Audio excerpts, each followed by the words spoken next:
Well, let's bring in Deven Ghelani, founder of the organisation Policy and Practice. It helps people navigate the benefits system. Deven, good to speak to you. Hi, Thank you for Fiona. coming on.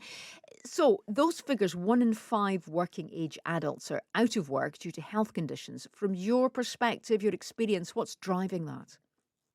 Well, there is a serious problem. So I think we've got an aging population that is, understandably falling out of work. But when you look at the numbers, that doesn't fully explain the growth in the number of people that are now claiming disability benefits. So we saw 800,000 more people claiming disability benefits from before the pandemic to now.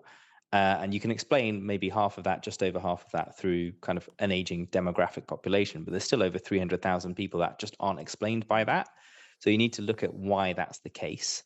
And I think one of the things the Mayfield Review talks about is the best way we can make the dent on this figure, which is expected to rise to more than 3 million people Mm. by the end of this parliament, which we need to do something now to tackle, is by stopping people from falling out of work in the first place. So, Yeah. can employers do more to help people to stay in work? Well, how well then is the system set up to deal with people who have long term health conditions? And I'm thinking especially about mental health issues. Well, I think it's not set up very well, is the short answer. Mm. So it's very what we hear on the ground quite a lot is there are people right now who could work or would have been able to stay in work had they been able to access support through the NHS much earlier. So if they've been able to access, physiotherapy in one instance or mental health support, as you mentioned, much earlier on in the process, would that have made a difference to them staying in work? Mhm. Probably in a number of cases it would have. And that is one of the recommendations of this review. So employers in this vanguard phase, as we just heard it's Mhm. called, will be testing, if we can get access as employers to putting people getting access to physiotherapy, mental health support, whatever support the employee might need faster, does that mean they can stay in work? I can keep a good worker Mhm. employed, stop them from falling out of work, stop them from ending up long term in that sort of long term disabled pool.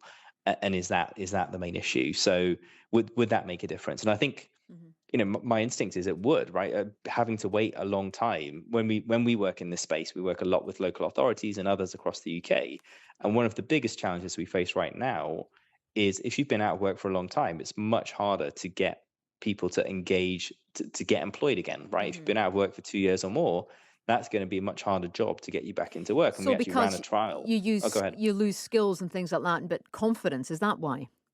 Yeah, and when we speak to people who've been long term unemployed, you do get engagement. They do want to re-engage, Mhm. but often the first steps toward that are things like social activity or physical activity or just kind of more of a sense of community, because kind of making maybe a later step on the ladder is finding work, but those early steps can just be kind of re-engaging Mm. a little bit more and it would be much more cost effective if they hadn't fallen out of work and onto disability benefits in the first place.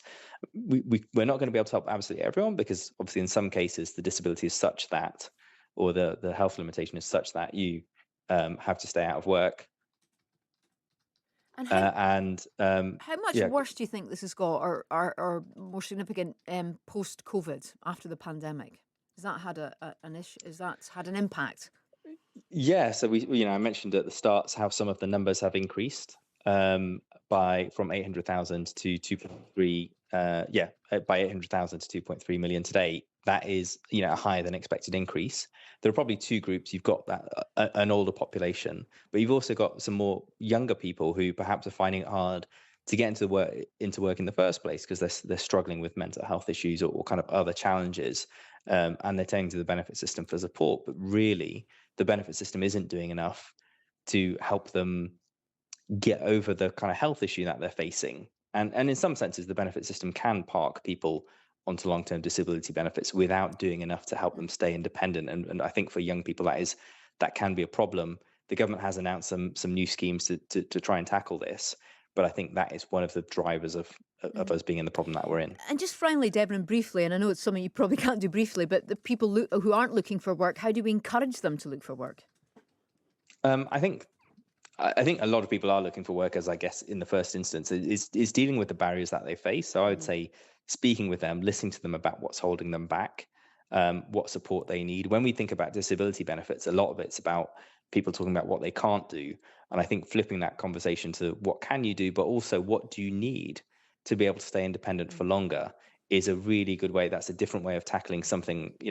Access to disability benefits could be completely transformed if the first question was, what do you need to access? It wasn't, what do you need to access disability benefits? It was instead, what do you need to stay independent? Yeah. That's the kind of shift that we want to see. And actually employers playing a bigger role in that. What can we do to help you to stay in work?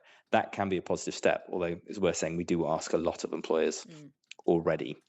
Devin, that was fascinating. Thank you so much, Deven Ghelani, there, founder of the organisation Policy in Practice.